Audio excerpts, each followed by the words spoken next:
Hey Javier, I think I may have made a mistake. I currently live in Denver, Colorado, and I stumbled upon a perfect home in a highly sought out after neighborhood called Cherry Creek or Cherry Creek. This home has everything I've been searching for, and as soon as it hit the market, my family realtor and I set up an appointment and we are ready to make an offer. But my lender informed me that we'll need 20% down payment to secure the most favorable payment to terms. This home is valued at $589. Currently located at, let's not give the address. Fortunately, my wife and I do have 20% saved up, but unfortunately it is the majority of our savings and it wouldn't really leave us with much. And of course we have excellent credit, so we can live off our credit cards if needed. We're head over heels for this house and couldn't be more excited to move forward. However, I wanted to seek your opinion since everyone around me seems to be saying yes. Let's take a step back first. You're in a manic state right now, and it's okay. A lot of people get in this manic state when they find something they really like, especially when you like spend a lot of time, you watch a lot of HGTV, you're going to a lot of open houses, and you have an idea, crystal clear idea of what you want in a house.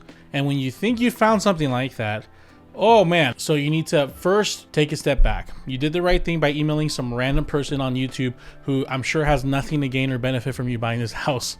I'm kidding. Don't just send an email to someone. Go do something you like. Go have fun. Get out of the situation. Don't let anyone push you. Take a deep breath. Go take a freaking yoga class. Get on that Peloton and take a Cody class. If you have a Peloton and you don't take a Cody class, you haven't done a Peloton class. Let's just say that. This idea of there being a dream home for you, stop thinking that. A house is 4 walls and a door. Now, of course, not really. There's a lot more walls and there's more than one door. I'm thinking of like a traditional like drawing when you're a kid, like a square and a triangle in the door. That house isn't unique. I bet you there's other houses like it that are going to come up. So don't put yourself in this like extreme state of scarcity where like, this is the only house that will fit my criteria. And if I don't do this, I'm doomed. Stop it. Even if you find a house that isn't going to be as cute or it doesn't have the perfect touches that you were looking for, don't make a decision based off what you love. Okay, now let's move past that. You found a house. It's priced for $589. So we're going to actually pull up the handy dandy. I keep calling it handy dandy, probably because I watched a lot of Blue's Clues growing up. The handy dandy buyer worksheets, and let's look at your budget. So let's look at first what your down payment situation looks like. Okay, so the house you're looking to buy, let's hope we can get it cheaper. You're telling me that this would completely drain your savings, and I appreciate you being honest. And I know that people are afraid to be honest because they're afraid I'm going to be mean, but I would rather you be honest with me so I can be mean and other people can learn. Closing costs, I'm pretty sure they're not that cheap in Colorado, although I did see the taxes are cheaper, so I'm just gonna put like a general 8K. I don't trust it's that cheap. So essentially it's going to cost about $125K. Now you've disclosed to me in later notes of the email that you have about $130,000 in your savings. So I can see how you're saying it's going to drain you. I can do math. Okay. Maryville High School taught me something. It wasn't life skills, but it was basic math. Monthly payment in this range. Let me just do a quick mortgage calculator. Interest rate 6.5, probably 6, this range. Let's do 20% down and give or take $3,200, $3,500 a month. Let's just say $3,500 a month. So let's just say it's 5K is your minimum survival number because you're thinking about getting a $3,500 mortgage. So I'm assuming it's only about $1,500 of expenses. So let's just say 5K. So let's say you save 3 months. Okay. So 3 months at minimum, $5,000. Okay. So that's 15K that you don't have. Okay. So you don't have 130K saved up. You have 115K saved up. Honestly, you have enough where I would probably do 6 months. You don't have 130K, you have $100,000. So if you don't trust yourself enough to not use that emergency funds, get it out of your bank account and put it in another account that you're not going to touch. It's harder to access. So you don't have enough. You don't have 20%. So you would have to do 10% or you would have to go back and save more. So already off the bat. So let's just say, I still got to do 10%. I still have 10%. Okay, yes, maybe you have enough now. Congrats. But hey guys, I didn't like the way that came out. I don't know what the hell, I was like all over the place. So basically the point I was trying to come across is you want to make sure that you're not completely draining your account. Okay, you want to make sure that step one is you have your emergency savings set up. Now when I say minimum survival number, I mean like the numbers you need to survive. And I don't think another $1,500 is going to be exactly that. I think it'll probably be like closer to double the mortgage payment. So let's say $7,000. So what I was trying to come across is like, this person shouldn't think that they have 130K in the bank for the house. They should first account for a separate savings, emergency savings, where let's say they have 7,000. So if they save up 3 months, that's 21,000. If they have 6 months, it was a 42,000. So whatever number they choose, they need to have that separated from their 130K. So they shouldn't be talking to their lender or their agent telling them, hey, we have 130,000 in the bank for the house. They should be specifically saying we have whatever. Let's say they go with 3 months. We have $110 or $105,000 in the bank. So that's what my point was there. I don't know. I was all over the place. Give me a break. I'm running on literally like I haven't had a full night's sleep in like 3 weeks. Okay, you have to have an emergency fund. Okay, everybody say it with me. You have to have an emergency fund. I don't know how many times I have to say this. All my millennials, my Gen Zs, I don't know whatever generation you're watching. Doesn't matter who you are, what color. Doing the boomer thing of like, don't matter if you're black, white, or purple. I hate when people do that. It doesn't matter. You have to have an emergency fund first. Please listen to me. Learn from not only from my mistakes, from the mistakes I've seen people do. Do not buy a house with a zero in the bank. It's okay, Javier. I'll make that money back.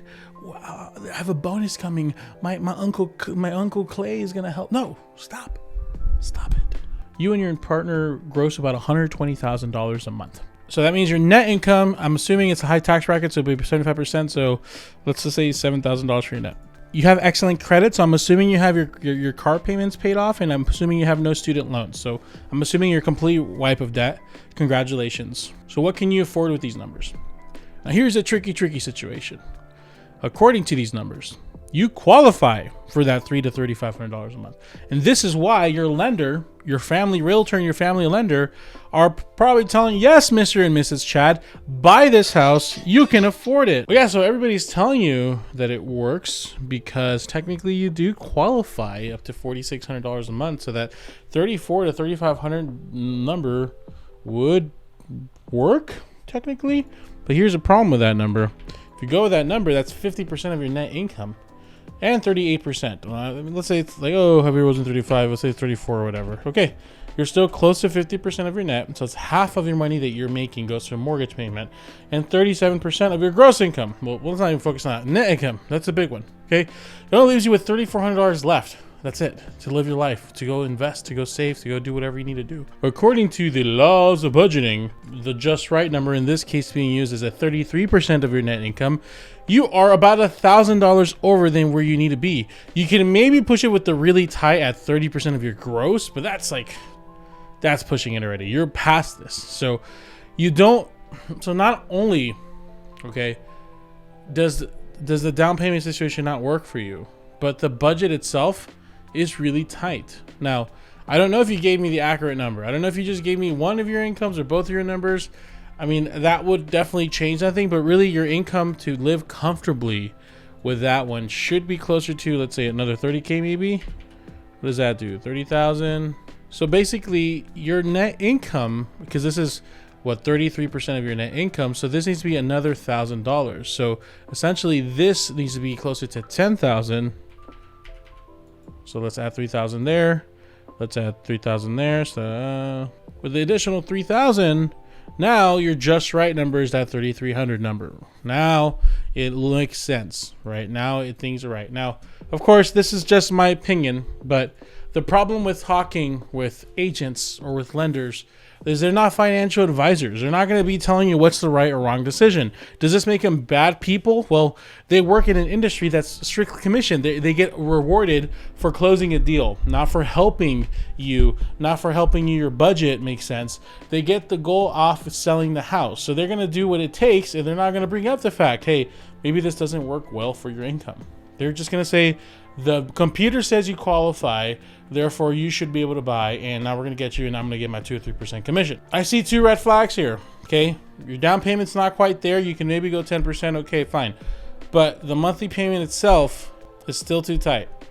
even if you get something really good, the interest rate gets amazing, or you know, because you're going down, paying 20% down, something like you can maybe get closer to 27, 28 years. It's still too tight. Okay, the only way it makes sense with your situation, your income gets increased by about 3K. You maybe push it to like 26, 2700. Really negotiate down the price. Maybe get a really good interest rate or something along the lines to get you to that 27 number, just to be closer to that. Okay, so I think the main thing people can learn from this: make sure you have your down payment set. Not just like, oh, I have enough money, I could buy. No. I have my emergency funds, and I also have enough money for a down payment. You save your emergency funds first. You don't save your down payment first. And the second thing is, just because everyone is telling you yes around you, they're using different logic. They're not going to be there to make the payments for the next 10 years. You know, yes, you could, if nothing ever goes wrong, you can live off 50% of your mortgage, I guess. But you're really running on thin ice here. You're skating on thin ice, not running on thin ice. Hey, maybe the running on thin ice is a perfect analogy. You're running on thin ice. So please, please, please don't focus on what everyone else is saying. Do the inner work. Find out the affordability. Make sure your budget's in line, and make sure all that is good. Okay. Make sure you're Gucci hoochie. I'm curious to see what other people's opinions about the matter is. You know, we got our different people from all kinds of walks of life with different opinions here. So I'm curious. And if you're still here, let me just chat with you for a bit. I make two kinds of videos here, okay? I make my more in-depth, like really getting into the nitty-gritty, like down payment, closing costs, house buying stuff. And I make my little quick hits like this one. So if you're interested in watching more of this content and just being part of my bosom, then please make sure to subscribe and make sure to be part of the channel, participate. There's other ways to help and contribute, but for now, you can just contribute by hitting that subscribe button. Thank you guys so much. I appreciate you. Have a good one.